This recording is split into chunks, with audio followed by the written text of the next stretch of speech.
Welcome to को exam.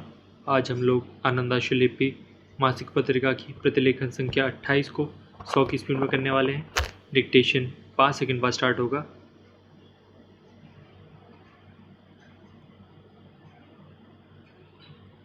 Start. महोदय, ozone की रक्षा पट्टी कमज़ोर होने से तापमान बढ़ता जा रहा है।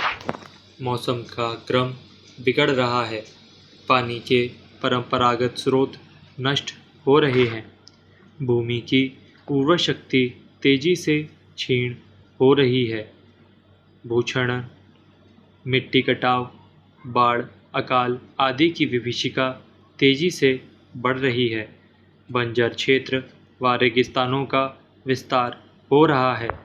जीवधारी रोगों से ग्रसित होते जा रहे हैं, जिससे भविष्य की सुरक्षा तथा सुख शांति पर प्रश्न चिन्ह लगने लगा है। पर्यावरण प्रदूषण मनुष्य द्वारा जाने अनजाने स्वयं उत्पन्न की गई समस्या है।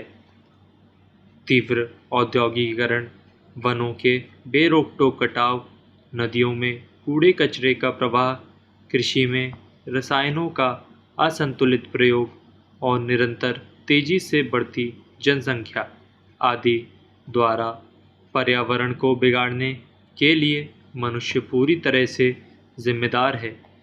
पर्यावरण से खिलवाड़ करके मनुष्य मूर्ख कालिदास की तरह उस डाली को काटने का यत्न कर रहा है जिस पर वह बैठा हुआ है।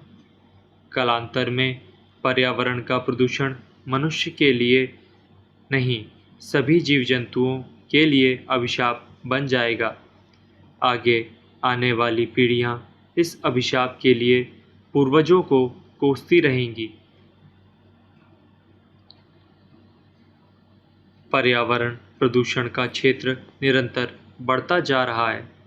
यूं तो प्रदूषण संपूर्ण वायुमंडल को प्रभावित करता है, फिर भी शहरी क्षेत्रों में इसका प्रभाव अधिक रहा है। अब पर्यावरण प्रदूषण के कदम गांवों की ओर भी बढ़ते जा रहे हैं। पर्यावरण मुख्यतः 5 रूपों में प्रदूषित होता है। वायु प्रदूषण एक अत्यंत गंभीर समस्या है। इससे मानव जाति व अन्य जीवों के स्वास्थ्य तथा जीवन के लिए खतरा होता है।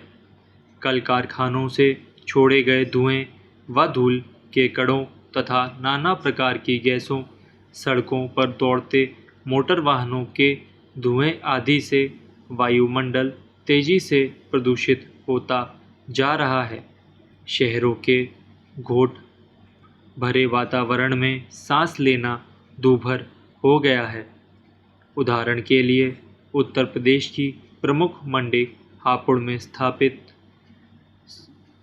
सरस मिलों से आती दुर्गंध नगरवासियों का सिरदर्द बनी रहती है। कारखानों, फैक्ट्रियों के नगरों में रात को सोने के बाद सुबह को धुएं की काली परत जमी हुई मिलती है।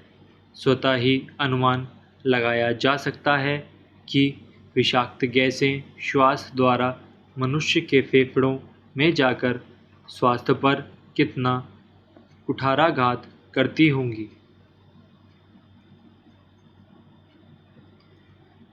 एक वैज्ञानिक रिपोर्ट के अनुसार वायुमंडल में विषाक्त रासायनिक पदार्थ गैसों के रूप में इतनी तेजी से छोड़े जा रहे हैं कि उनके प्रभावों का विश्लेषण कर पाना असंभव होता जा रहा है।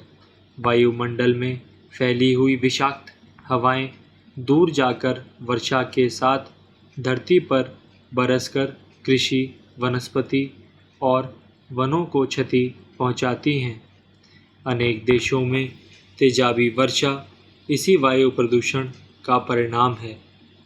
मानव इतिहास में वायु प्रदूषण से हुई मौतों का व्यापक लेखा है।